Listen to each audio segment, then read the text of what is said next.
गया है। आचार प्रभो धर्मो धर्मस्य प्रभुरच्युता, विष्णु सहस्त्र नाम की फलश्रुति के अंतर्गत आपको यह वर्णन मिलेगा कि धर्म क्या है, वो सदाचरण प्रधान ही होता है। कोई व्यक्ति अगर सत्य बोल रहा है तो वह धर्म का पालन कर रहा है। कोई व्यक्ति अगर समदोषी है, चोरी नहीं कर रहा है, व्यभिचार नहीं कर रहा है, तो वह धर्म का पालन कर रहा है। कोई व्यक्ति अपने वर्णानुकूल कृत्य का अनुपालन करता है तो वह धर्म का पालन कर रहा है। कोई स्त्री अगर अपने पति को समयोचित रूप से प्रेम से भोजन भी करा रही है तो वह उसका नारी धर्म ही पुष्ट करता है।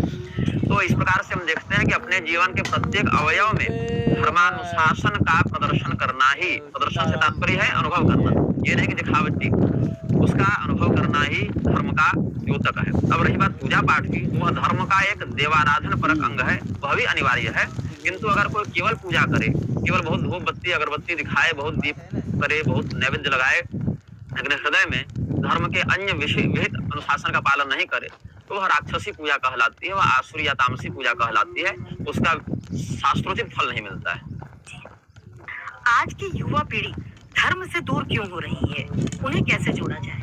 देखिए, पहली बात, जब बच्चा किसी घर में जन्म लेता है तो उस समय उसके घर में जिस प्रकार के लोग रहते हैं, उनकी जैसी प्रवृत्ति होती है, उससे बहुत अधिक सीखता है।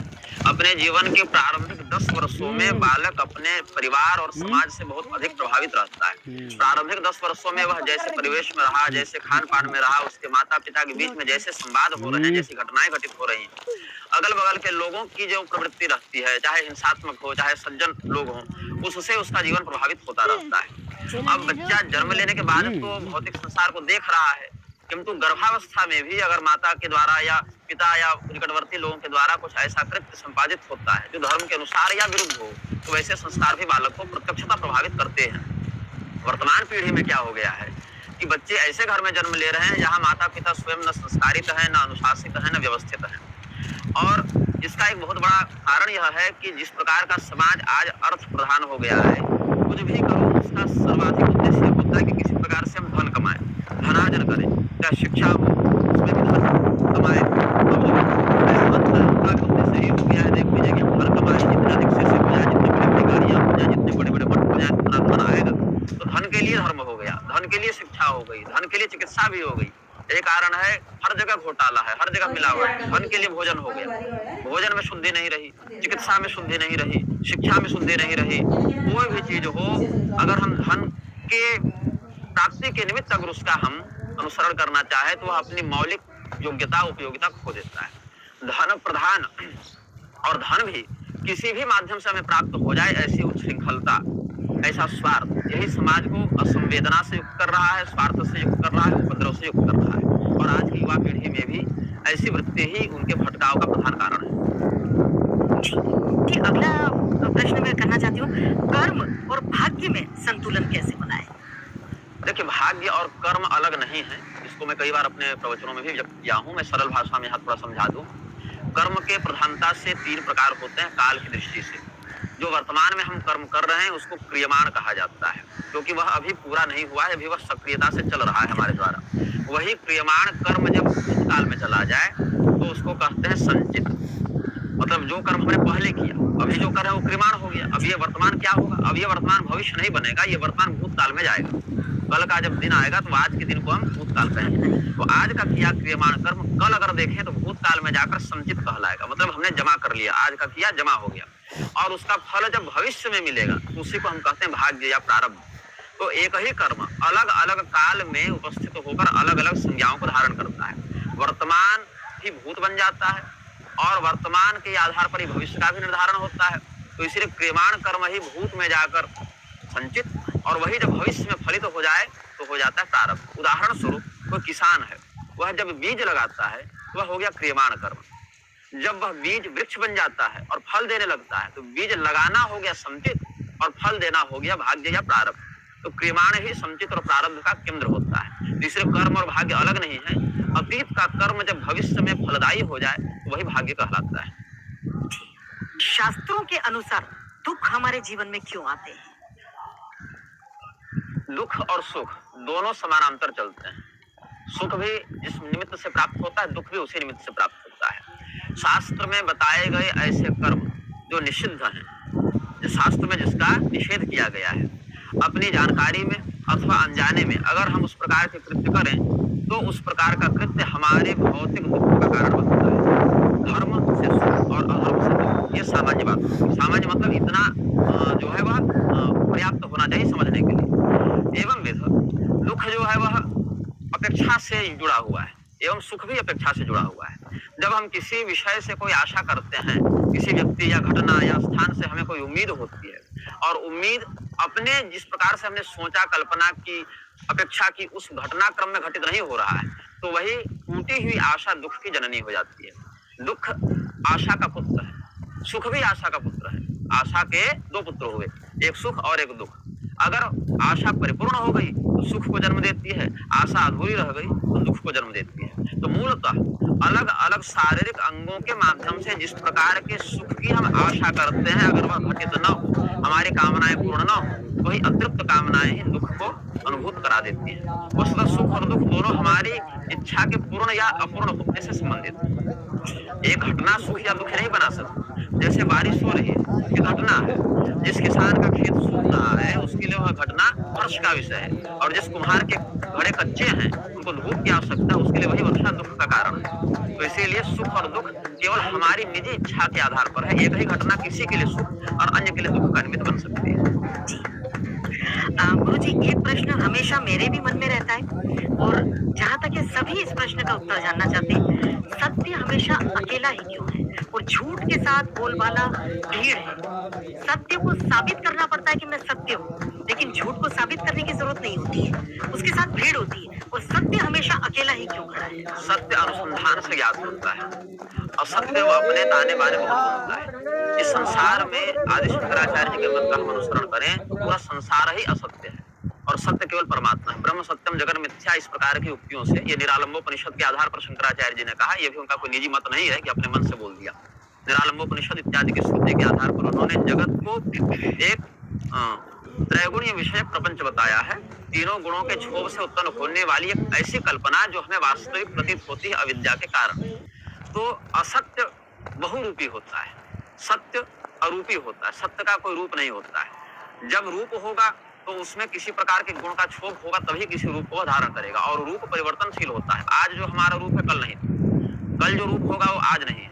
तो रूप भी, नाम भी, शरीर भी, स्थिति उसकी बदलती रहती है, वह नश्वर है। सत्य कौन है? सत्यम व्रतम सत्य परम सत्यम सत्य से योनिम निहितम च सत्य। भागवत महापुराण के अनुसार परमात्मा ही सत्य है और परमात्मा अनुसंधान से ज्ञेय है।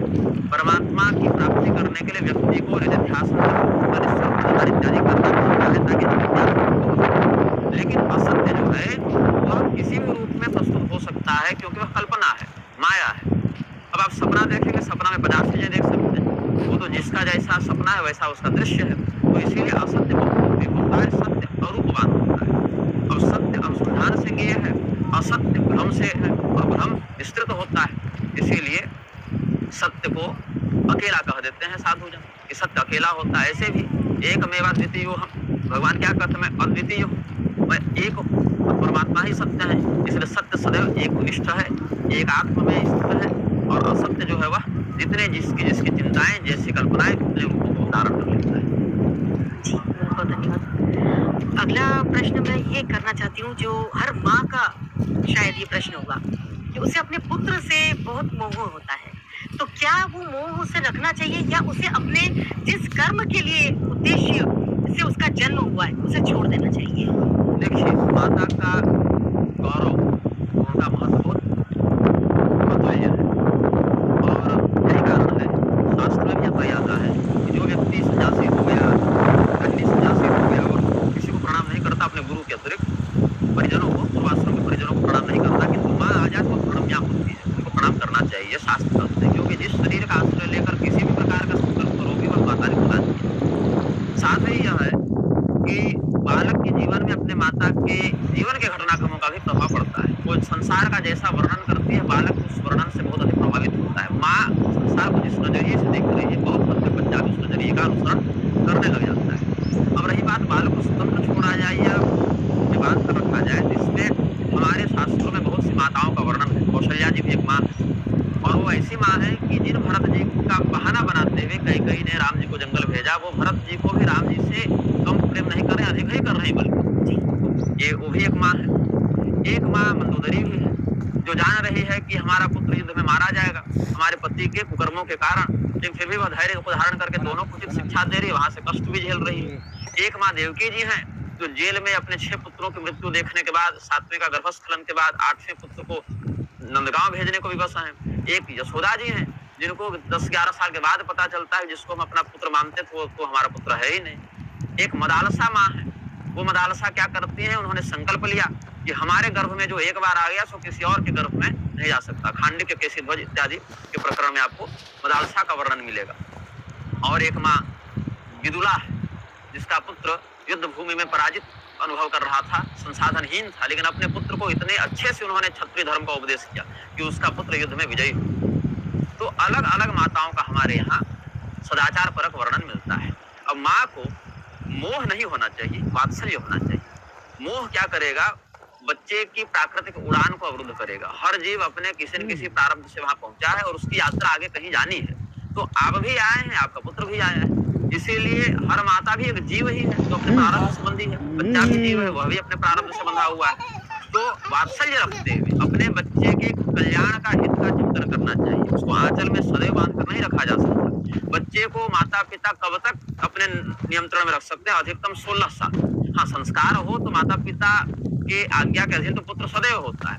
फिर भी प्राप्ते तो 16 वर्षे पुत्र मित्र वदाचरेत, यह शास्त्र कहते हैं कि जब बच्चा 16 साल का हो जाए तो उस समय से उसके साथ मित्रवत व्यवहार करने लगना चाहिए। हाँ, लेकिन 16 साल की अवस्था से पहले उसके संस्कार को इतना दृढ़ कर देना चाहिए कि वह मातृ पितृभक्त बने और अपने विवेक का प्रयोग करके जीवन में उचित निर्णय लेने वाला बने।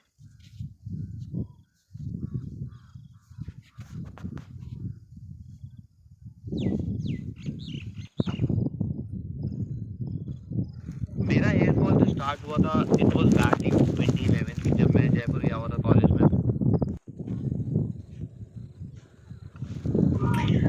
अगला प्रश्न गुरुजी एक बहुत ही साधारण सा प्रश्न है, लेकिन धर्म से रिलेटेड ही है। और कुछ मेरी महिला मित्र हैं, उन्होंने कहा था कि मीना जी आप ये प्रश्न जरूर पूछना। आज अभी हम जो देख रहे हैं कि महिलाएं सुबह घर से उठते से शिवलिंग की पूजा के लिए निकल रही हैं। शिवलिंग को टच भी करना है, उन पर जो भी उनको टोने टोटके बताए जा रहे हैं, शिवलिंग पर ये चढ़ाना